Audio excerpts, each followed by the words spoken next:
بسم اللہ الرحمن الرحیم الحمد للہ والصلاة والسلام علی سیدنا محمد وعلی آلہ واصحابہ اجمعین اما بعد فاعوذ باللہ من الشیطان الرجیم بسم اللہ الرحمن الرحیم والسابقون الاولون من المہاجرین والانصار والذین اتبعوهم بإحسان رضی اللہ عنہم ورضوا عنہ وأعد لهم جنات وتجري تحتها الأنهار خالدين فيها أبدا ذلك الفوز العظيم. وقال تعالى لقد رضي الله عن المؤمنين إذ يبايعونك تحت الشجرة فعلم ما في قلوبهم فأنزل السكينة عليهم وأثابهم فتحا قريبا. صدق الله مولانا العظيم.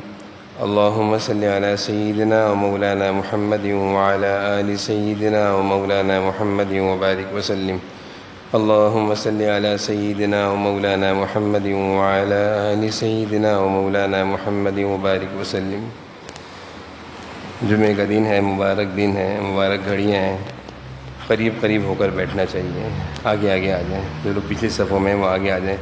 اگلی صفوں کو پہلے مکمل کر لیں. حدیث میں آتا ہے جو جمعے کے دن ممبر سے جس قدر قریب بیٹھے گا جنت میں اللہ تعالیٰ کی زیارت و ملاقات بھی قریب سے کرے گا. میرے قابل احترام بزرگوں اور عزیز بھائیوں، اللہ تعالیٰ نے کائنات بنائی ہے اور اس کائنات میں ایک نظام ترتیب دیا ہے. انسانوں کو بنا کر آزاد نہیں چھوڑا، بلکہ انسانوں کی تعلیم و تربیت کے لیے اللہ تعالیٰ نے انبیاء کے نظام کو ترتیب دیا ہے. انبیاء علیہ السلام اور فرشتے، ان کا آپس میں ربط ہوتا ہے. یہ اللہ کے پیغام کو انبیاء علیہ السلام تک پہنچاتے ہیں اور انبیاء علیہ السلام کے جانشین ہوتے ہیں، ان کے ساتھ رہنے والے ہوتے ہیں. وہ اس پیغام کو ان سے لیتے ہیں اور پھر یہ پیغام، اللہ کا پیغام، دنیا میں پھیلتا ہے، پہنچتا ہے. چنانچہ اگر کوئی یہ کہے کہ فرشتے ہم نے دیکھے نہیں ہیں اس لیے ہم فرشتوں کو مانتے نہیں ہیں، تو فرشتوں کا انکار کرنے والا وہ اللہ اور اس کے رسول جو اس کے درمیان جو سفیر ہیں، پیغام پہنچانے کا کام دے رہے ہیں، جبرائیل علیہ السلام، یہ ان کا انکار کر رہا ہے. تو معلوم یہ چلا کہ اللہ کا پیغام قرآن کی صورت میں جو حضور صلی اللہ علیہ وسلم تک جن لوگوں سے پہنچا یہ ان لوگوں کا انکار کر رہا ہے، تو یہ تو قرآن کا بھی انکار کر رہا ہے. تو فرشتوں پر ایمان لانا بھی ضروری ہے جیسے کہ انبیاء علیہ السلام پر ایمان لانا ضروری ہے. فرشتوں کا انکار کرنے والا بھی دائرہ ایمان سے نکلتا ہے. پھر فرشتوں کے ذریعے سے یہ پیغام اللہ تعالیٰ کے ہم تک پہنچتے ہیں. اللہ کی منشا، اللہ کی مرضی، اللہ کے احکامات قرآن کی شکل میں. پھر گزشتہ انبیاء علیہ السلام کے پاس زبور، انجیل، تورات، یہ سب آسمانی کتاب اللہ تعالیٰ سے فرشتوں سے پہنچائی گئی ہے انبیاء علیہ السلام تک. تو یہاں سے فرشتوں کی جو جماعت ہے اس کی اہمیت کا معلوم چلتا ہے. پھر یہ پیغام اللہ کے انبیاء علیہ السلام تک پہنچے. انبیاء علیہ السلام نے اللہ کے پیغام کو امتوں تک پہنچایا. اللہ کی مرضی کی زندگی، منشا کی زندگی، اللہ کو راضی کرنے والے کام انبیاء علیہ السلام نے اپنی امتوں کو بتائے اور جماعتیں تیار کریں اللہ کو ماننے والی. اور وہ جماعت جو انبیاء علیہ السلام کے پیغام سے منکر ہوئی وہ کافروں کی کہلائی. ماننے والوں کی جماعت ایمان اور اسلام والوں کی کہلائی. تو انبیاء علیہ السلام کا مقام اور مرتبہ بھی بہت اونچا ہے. کوئی انبیاء علیہ السلام کا انکار کر بیٹھے تو وہ اسلام سے نکل گیا، وہ دائرہ اسلام سے خارج ہے. پھر انبیاء علیہ السلام کے ہر دور میں اللہ تعالیٰ نے کچھ لوگوں کو، کچھ ساتھیوں کو منتخب فرمایا ہے. عیسیٰ علیہ السلام کے بھی ساتھی تھے جن کو اللہ نے فرمایا حواریین. جیسے نبی کریم صلی اللہ علیہ وسلم کے ساتھی تھے جن کو اللہ نے کہا صحابہ. عیسیٰ علیہ السلام کے ساتھیوں کا حواریین. حضرت موسیٰ علیہ السلام کے ساتھی بھی تھے، حضرت نوح علیہ السلام کے ساتھ ساتھی تھے جو کشتی میں سوار ہوئے تھے. جناب نبی کریم صلی اللہ علیہ وسلم نے ارشاد فرمایا کہ اللہ تعالیٰ نے میرا انتخاب فرمایا نبوت کے لیے، مجھے اللہ نے منتخب کیا. بخاری شریف کی روایت ہے. پھر فرمایا کہ میرے بعد میرے ساتھ رہنے والے صحابہ کا انتخاب فرمایا. ان میں سے کچھ میرے وزیر بنے، کچھ میرے مددگار بنے، کچھ میرے داماد بنے، کچھ میرے سسر بنے. تو صحابہ کی جماعت کا تعارف بھی جناب نبی کریم صلی اللہ علیہ وسلم نے کس طرح کرایا کہ یہ پوری جماعت جو انبیاء علیہ السلام کے ساتھ ہوتی ہیں، یہ اللہ کی طرف سے سلیکشن اور انتخاب ہوتا ہے. کسی عام آدمی کا انتخاب نہیں ہے، نبی کا اپنا انتخاب بھی نہیں ہے، اللہ کا انتخاب ہے. اب اگر کوئی شخص کھڑے ہو کر یہ کہے کہ میں حدیث کو نہیں مانتا یا میں صحابہ کی جماعت کو نہیں مانتا، قرآن ہمارے لیے کافی ہے، تو جس زبان نبوت سے قرآن کریم جاری ہوا، آپ صلی اللہ علیہ وسلم نے صحابہ کو پڑھ کر سنایا اور فرمایا یہ قرآن ہے، لکھ لو اس کو آیت قرآنی کر کے. اسی زبان نبوت سے حدیث جاری ہوئی، آپ صلی اللہ علیہ وسلم نے فرمایا کہ یہ حدیث ہے، لکھ لو اس کو حدیث لکھ کر کے. قرآن بھی اسی زبان نبوت سے آ رہا ہے. تفریق، ترتیب، وضاحت جناب نبی کریم صلی اللہ علیہ وسلم کریں کہ یہ اللہ کا کلام ہے، یہ میرا ارشاد ہے. کلام پاک کو نقل کرنے والے لوگ بھی صحابہ ہیں، احادیث کو نقل کرنے والے اور ہم تک پہنچانے والے بھی صحابہ، ان کے شاگرد تابعین، ان کے شاگرد تبع تابعین، اور اس کے بعد یہ علماء کی جماعت کا سلسلہ چلتا چلتا آج ہم لوگ مسلمان کہلا رہے ہیں. کن لوگوں کی برکت سے، کن لوگوں کی قربانی اور محنت سے، فرشتوں سے لے کر انبیاء علیہ السلام سے لے کر ان کے ساتھیوں سے لے کر صحابہ سے لے کر تابعین، تبع تابعین، ائمہ، مفسرین، محدثین، مجتہدین، فقہاء، علماء، ان کی قربانیوں سے آج ہم مسلمان ہیں. اگر آپ اور میں قرآن کریم پڑھتے ہیں، اس کو چومتے ہیں، اس کو آنکھوں پہ لگاتے ہیں، تو یہ ہمارے پاس یہ قرآن کیسے پہنچا ہے؟ کن کے واسطوں سے پہنچا ہے؟ کن کے ذریعے سے پہنچا ہے؟ وہ ہستیاں جن کا میں نے ابھی تعارف کرایا، یہ وہ مبارک ہستیوں سے یہ قرآن، یہ حدیث ہم تک پہنچا ہے.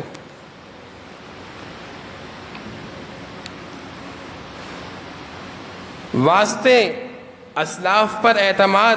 اگر کوئی کسی کے دادا کو کہے کہ تمہارے دادا فلاں فلاں کام کیا کرتے تھے، تو اس کی نسل میں خرابی آ رہی ہے، اس کی نسل میں برائی آ رہی ہے کہ میں اتنے گندے آدمی کا پوتا ہوں. اپنے دادا کی خرابی کو برداشت نہیں کرے گا. کیوں؟ اپنا نسل خراب ہوتا دکھ رہا ہے. اللہ اور اس کے رسول کے صحبت یافتہ سلیکشن شدہ لوگ، ان پر اعتراض کرنے والا یہ قرآن پر بھی اعتراض کر رہا ہے، حدیث پر بھی اعتراض کر رہا ہے. یہ اللہ اور اس کے رسول پر اعتراض کر رہا ہے کہ آپ نے صحیح لوگوں کا انتخاب نہیں کیا تھا حضور صلی اللہ علیہ وسلم کے ساتھ رہنے کے لیے.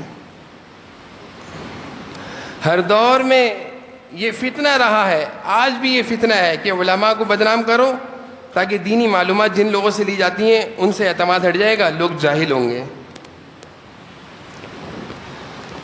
حضور صلی اللہ علیہ وسلم کے ساتھیوں پر الزامات لگاؤ، صحابہ پر سے امت کا اعتماد ہٹ گیا، تو صحابہ ہی تو ہیں قرآن پہنچانے والے، صحابہ تو ہی ہیں حدیثیں پہنچانے والے، تو قرآن و حدیث سے خود ہی اعتماد ہٹ جائے گا، لوگ خود ہی قرآن حدیث کو پڑھنا چھوڑ دیں گے. یہ ہر دور میں فتنہ رہا ہے. جناب نبی کریم صلی اللہ علیہ وسلم نے 1450 سال پہلے اعلان فرمایا تھا کہ ایک دور آئے گا، تخت و تاج پہ کچھ لوگ بیٹھے ہوں گے اور کہتے ہوں گے حدیث قرآن کے ہوتے ہوئے حدیث کی ضرورت نہیں ہے. کہا خود بھی گمراہ ہوں گے، دوسروں کو بھی گمراہ کریں گے.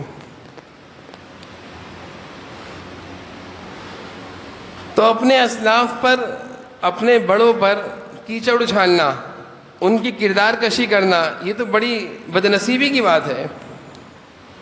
اور پھر وہ لوگ جن کا انتخاب اللہ اور اس کے رسول سے ہوا ہو. انبیاء علیہ السلام کی تربیت کرنے والے اللہ ہیں. اگر کوئی یہ کہتا ہے کہ حضرت موسیٰ علیہ السلام سے یہ غلطی ہوئی تھی، اس کا مطلب یہ ہے کہ حضرت موسیٰ علیہ السلام کی تربیت اللہ تعالیٰ نے صحیح نہیں کری، نعوذ باللہ.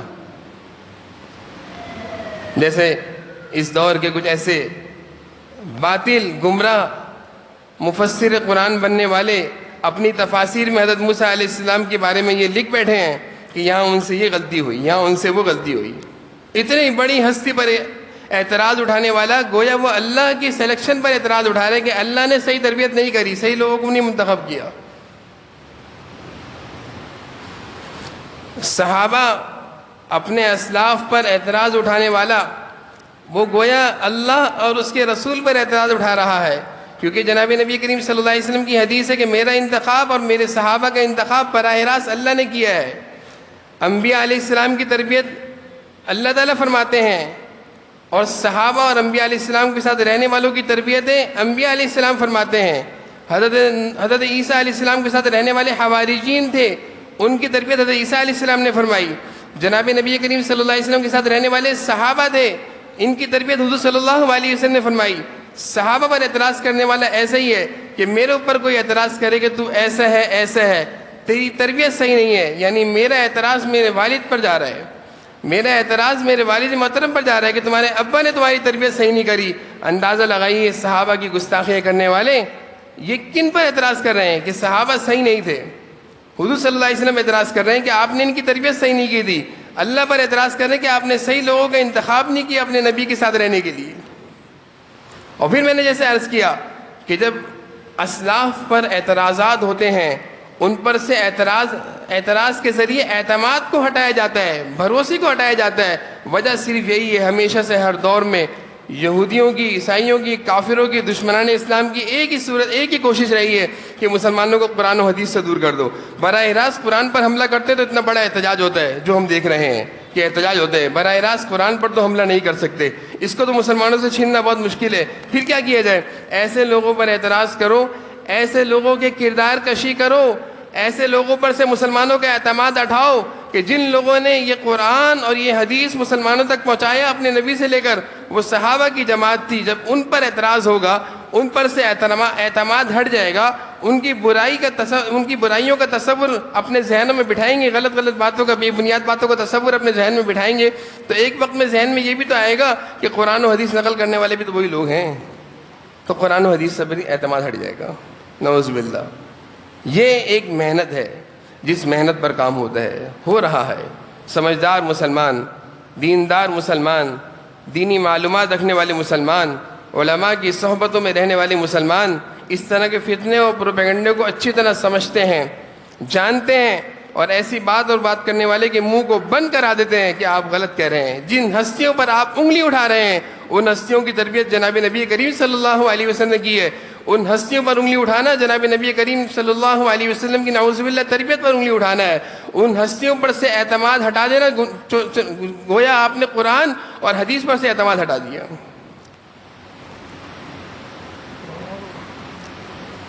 پھر کیسے کیسے انجام ہوئے ان لوگوں کے۔ محمد بن سیرین فرماتے ہیں، طواف کر رہا تھا، ایک شخص میرے برابر میں دعائیں کر رہا تھا۔ محمد بن سیرین بہت بڑے عالم گزرے ہیں، تفسیر کتاب یعنی تعبیر خواب کی تعبیر کے ان سے بڑا کوئی ماہر نہیں گزرا، سارے علماء کا ان پر اعتماد ہے، ان کی کتاب پر۔ فرماتے ہیں میں طواف کر رہا تھا، ایک شخص میرے برابر میں کہہ رہا تھا اے اللہ میرے جرم کو معاف کر دے، لیکن میرا جرم ایسا ہے کہ معاف تو نہیں کرے گا۔ محمد بن سیرین نے اس کا ہاتھ پکڑا، کیسی باتیں کر رہے ہو؟ ایک طرف کہتے ہو اللہ میرے جرم کو معاف کر دے، دوسری طرف کہتے ہو میرا جرم ایسا ہے اللہ تو معاف نہیں کرے گا۔ کہا ہاں، کیا جرم ہے تیرا ایسا؟ کہا کہ میں ایسا بد نصیب اور بدبخت انسان تھا کہ حضرت عثمان رضی اللہ عنہ کے خلاف جن لوگوں نے بغاوت کا اعلان کیا تھا میں اس میں شامل تھا، برے کاموں کا میں بھی حصہ تھا، برے کاموں کا میں بھی حصہ تھا۔ تو میں نے دل میں ایک ارادہ کیا تھا اپنے دوستوں کے ساتھ بیٹھ کر کے کبھی موقع لگا تو نعوذ باللہ حضرت عثمان رضی اللہ عنہ کے چہرے پر چماٹ ماروں گا، تھپڑ ماروں گا۔ مجھے زندگی میں موقع نہیں ملا۔ جب حضرت عثمان کو بلوائیوں اور بدبختوں نے شہید کر دیا، ان کا جنازہ رکھا ہوا تھا، زیارت کے لیے لوگ آ رہے تھے، میں بھی گیا، کفن کی چادر ہٹا کر منہ پہ چماٹ مار دیا، نعوذ باللہ۔ کہا کہ اس کے بعد میرا ہاتھ سوکھ گیا، میرا ہاتھ شل ہو گیا۔ اب میں زندگی بھر اللہ تعالیٰ سے کہہ رہا ہوں کہ میرا جرم ایسا ہے تو معاف کر دے، لیکن معاف کرے گا نہیں۔ اسلاف کے بارے میں گستاخیاں کرنے والے صحابہ اور تابعین اور ان کے شاگرد اور انبیاء کے وارثین علماء، ان کی شانوں میں گستاخی کرنے والے اکابرین کی زبانوں سے سنا ہے کہ ان کی نسلوں سے دین اور ایمان نکل جاتا ہے۔ یہ خود تو مسلمان اور پہلی صف کے نمازی نظر آتے ہوں گے، لیکن ان کی نسلوں میں پھر ایمان نہیں رہے گا، ان کی اولادوں میں کوئی یہودی بنے گا، کوئی عیسائی بنے گا۔ انہوں نے اتنے بڑے جرائم کیے ہوئے ہیں، اپنے اسلاف پر زبانیں کھولی ہوئی ہیں، اور صحابہ حضور صلی اللہ علیہ وسلم کے شاگردوں پر زبانیں کھولی ہیں، انبیاء علیہ السلام کے وارثین کے گستاخ ہیں، ان کی نسلوں میں ایمان رہنا مشکل ہے۔ ابھی خود اپنے آپ کو کتنا بڑا ایمان والا کہیں پہلی صف کے نمازیوں، لمبی لمبی تسبیحیں ہاتھ ہوں، ان کی زبانوں سے گستاخی کلمات تو سنو، قرآن و حدیث کو پڑھانے اور بیان کرنے والوں کے بارے میں ان کی زبانیں کیسے کھلتی ہیں۔ تو یہ 10 محرم کا دن، اسی مناسبت سے کچھ باتیں عرض کی۔ حضرت حسین رضی اللہ عنہ کی شہادت کو 10 محرم کی طرف منسوب کیا جاتا ہے۔ نواسے رسول ہیں، آپ صلی اللہ علیہ وسلم کے بہت شہید نواسے ہیں۔ حضرت حسن اور حسین کردار میں، اخلاق میں، شکل صورت میں بہت ہی پیارے تھے، اور احادیث میں یہ بات واضح ہے کہ حضور صلی اللہ علیہ وسلم سے ہر لحاظ میں ملا کرتے تھے، شکل صورت میں ملا کرتے تھے، اخلاق اور عادات سے بھی ملا کرتے تھے۔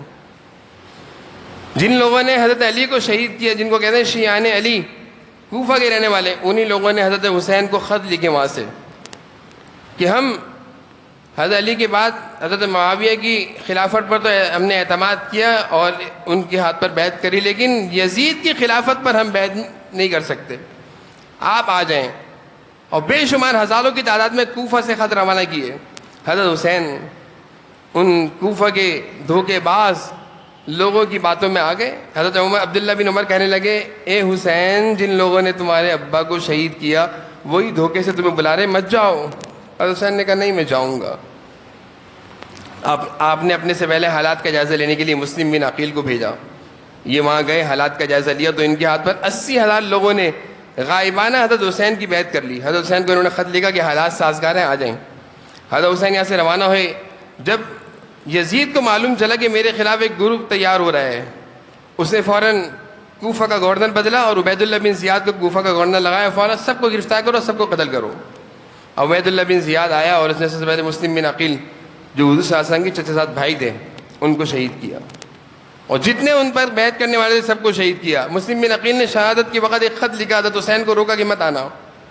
حضرت حسین کو راستے میں ان کا خط مل گیا، اپنے ساتھیوں سے بیعت کری کہ اب تو جانے کا کوئی فائدہ نہیں، جن لوگوں کے لیے جا رہے تھے ان لوگوں نے بغاوت کر لی ہے، لیکن جو ساتھ میں لوگ تھے انہوں نے کہا نہیں، ہم مسلم بن عقیل کے خون کا بدلہ لینے جائیں گے۔ حضرت حسین نے کہا چلو، روانہ ہو گئے۔ واقعہ کربلا کے قریب پہنچے، دیکھا کہ کوفہ کے لوگوں میں ہو سکتا ہے کچھ لوگ ہوں جو حمایت کو آ جائیں، اور جس خط کے ذریعے مجھے بلایا وہ خط کا مضمون ان کو یاد آ جائے، میرے گروپ میں شامل ہو جائیں، میرے ساتھ شامل ہو جائیں۔ لیکن دیکھا کہ کوئی بھی کوفہ کا رہنے والا حضرت حسین کے قریب نہیں آیا۔ حضرت حسین نے کہا حالات بالکل صحیح نہیں، واپس جانے کا ارادہ فرمایا۔ عبید اللہ بن زیاد نے کہا واپس جانے کا ارادہ نہیں، نہ کوفہ جانے دوں گا نہ مدینہ جانے دوں گا، وہ پہاڑ کی چٹان ہے اس پر چڑھ جاؤ۔ حضرت حسین نے کہا معذرت سے میں آپ کی اس پیشکش کو قبول نہیں کروں گا، اوپر چڑھا کے مجھے نشانوں سے مارو گے، میں ادھر ہی ہوں۔ 9 محرم کی رات تھی، اسی کربلا کے میدان میں واقعہ کربلا پیش آیا اور حضرت حسین کی شہادت ہوئی۔ تفصیلی واقعہ ہے، مختلف روایات کا مجموعہ میں نے سنا دیا۔ حضرت حسین کی شہادت پر 10 محرم کے دن ایک سوگ اور ایک غم ہوتا ہے کہ یہ دن گویا منحوس دن ہے۔ 10 محرم کا دن کائنات جب سے بنی، جب سے یہ اللہ کے نزدیک عظیم اور محترم اور مقدس دن ہے۔ بہت سارے ایسے واقعات اللہ تعالیٰ نے اس دن کیے جس سے معلوم چلتا ہے کہ ان واقعوں کی عظمت بڑھ گئی اس دن میں ہونے سے۔ جیسے کوئی بڑا دن ہو تو ہم اس دن بڑا کام کرتے ہیں۔ حضرت حسین کی شہادت بھی ایک بڑی چیز تھی، اللہ نے کہا بڑے دن ان کی شہادت ہونی چاہیے تاکہ 2 نسبتیں جمع ہو جائیں۔ شہادت تو مسلمانوں کے لیے سعادت ہے کہ رونے پیٹنے کی چیز تو نہیں ہے۔ حضور صلی اللہ علیہ وسلم اگر یہ رونے پیٹنے کی چیز ہوتی تو جناب نبی کریم صلی اللہ علیہ وسلم شہادت کی تمنا تو نہ کرتے، اور صحابہ میں سے وہ صحابہ جو بستروں پر انتقال کرتے وہ افسوس کرتے، جن کے جنازے میدان جہاد سے اٹھتے وہ خوش ہوتے، ان کی بیویاں فخر کرتی کہ میرا شوہر خوش نصیب ہے، میدان جہاد سے اس کا جنازہ اٹھا ہے، شہید ہوا ہے۔ تو یہ شہادت تو سعادت ہے، لیکن اس سعادت کو نحوست بنایا اور اس دن کو اور اس مہینے کو منحوس بنایا۔ اگر مسلمانوں کو 10 محرم کی دن کی اہمیت کا معلوم چل جائے کہ اس قدر مقدس اور محترم دن ہے، تو مفسرین نے اور محدثین نے اپنی کتابوں میں لکھا ہے کہ سارے لوگ 10 محرم کو اپنی بچوں کے نکاح کریں، نکاح کی تقاریب ہوں، کیونکہ ہر ایک چاہتا ہے کہ کام ایسے دن کرو جس دن کام اچھا ہو، مضبوط ہو۔ 10 محرم کا دن ایک مبارک دن ہے جب اس میں نکاح کی تقریبیں ہوں گی اور ہمارے اچھے اور بڑے کام اس دن کیے جائیں گے، اللہ سے اس امید پر کہ یہ بڑا دن ہے ہمارا کام بھی اچھا ہوگا، تو سب لوگ سارے نکاح اور سارے بڑے کام اس دن کریں۔ لیکن اس دن کو منحوس بنا کر پیش کر دیا ہے۔ غم، بدقسمتی سے بازار بند، کام کاروبار بند، وحشت، خوف، ہیبت، دہشت، پتہ نہیں کیا ہو جائے گا۔ یہ تو اتنا پیارا دن تو اللہ کا مہینہ ہے، محرم شہر اللہ، اللہ کا مہینہ ہے۔ اللہ نے فرمایا، حضور صلی اللہ علیہ وسلم فرما رہے ہیں روزے رکھو، 9-10 کا روزہ رکھو، 1 سال پہلے کے گناہ 1 سال بعد کے گناہ معاف۔ 10 محرم کو اچھے اچھے کھانے پکاؤ، کھاؤ، پورے سال اس کی برکت سے تمہارے گھروں کے دسترخوان پہ اچھے کھانے پکیں گے، حدیث کا مضمون عرض کر رہا ہوں. لیکن ہمارے یہاں رواج اور بے بنیاد باتیں اتنی عام ہوئی کہ صحیح چیز بھول گئے لوگ. اب کیا ہے بھائی تمہارے گھر میں کیا پکا ہے؟ محرم کے مہینے میں ہمارے گھر میں دال پکتی ہیں. دالیں پکتی کیوں؟ غم حسین میں. غم حسین میں دالیں اور حلیم کھانا پسند ہے. غم حسین میں شربت روڈ پہ بانٹ کر ٹھنڈے ٹھنڈے شربت پینا پسند ہے. غم حسین یاد ہے؟ وہ پیاس کی شدت سے شہید ہوئے تھے. وہ پیاس کی شدت سے میدان کربلا میں ان کو پانی بھی نہیں پینے دیا تھا، ان کا کھانا پینا بند کر دیا تھا. اس غم حسین میں تم لوگ شربت پی کر اپنی بھوکے بجھا رہے ہو. یہ کیسا غم حسین ہے؟ یہ دین سے دوری ہے. اور پھر حضور صلی اللہ علیہ وسلم کا ارشاد ہے کہ 10 محرم کے دن اچھے کھانے بناؤ. ہم نے حدیث کو چھوڑا، حلیم مجموعہ ہے دالوں کا. تو میں یہ کہتا ہوں جو 10 محرم کے دن دالیں کھائے گا تو پورے سال بھی اللہ اس کو دالیں ہی کھلائے گا، کیونکہ حدیث کی مخالفت کر رہے ہیں. جناب نبی کریم صلی اللہ علیہ وسلم فرمانے اچھے کھانے کھاؤ. اگر یہ حلیم اچھا کھانا تھا تو ہماری شادی بیاہوں کی تقاریب میں کیوں نہیں رکھتے؟ اس کو رکھا کرے نا. شادی بیاہوں کی تقریب میں حلیم تلاش کر تو نظر نہیں آتا، اور حلیم 10 محرم کو بناتے ہیں. یہ ہماری بدقسمتی ہے اور بد نصیبی ہے، کم علمی ہے، کم فہمی ہے، علماء سے دوری ہے. خدا را احادیث پر عمل کریں. 9-10 محرم کا روزہ رکھیں یا 10-11 کا روزہ رکھیں، 1 سال پہلے کے گناہ معاف، 1 سال بعد کے گناہ معاف. دوسرا عمل 10 محرم کے دن اپنے گھر والوں کے لیے اچھے اچھے کھانوں کا اہتمام کریں اپنی حیثیت اور استطاعت کے مطابق. جو کھانے شادی بیاہوں کی تقاریب میں ہم سجایا کرتے ہیں وہ اچھے کھانے ہیں. جو کھانے غم کی مجلسوں میں بنا کرتے ہیں وہ اچھے کھانے نہیں ہیں. حلیم کا شمار اچھے کھانوں میں نہیں ہوتا. پورے سال حلیم کھائیں ہم منع نہیں کریں گے. 10 محرم کو خدا را حلیم نہ کھائیں، نہیں تو پورے سال بھی دالیں کھانے پڑیں گی. اللہ تعالیٰ ہم سب کو صحیح دینی معلومات پر عمل کرنے کی توفیق نصیب فرمائے، اور جو کچھ کہا سنا اس پر عمل کی توفیق نصیب فرمائے. وآخر دعوانا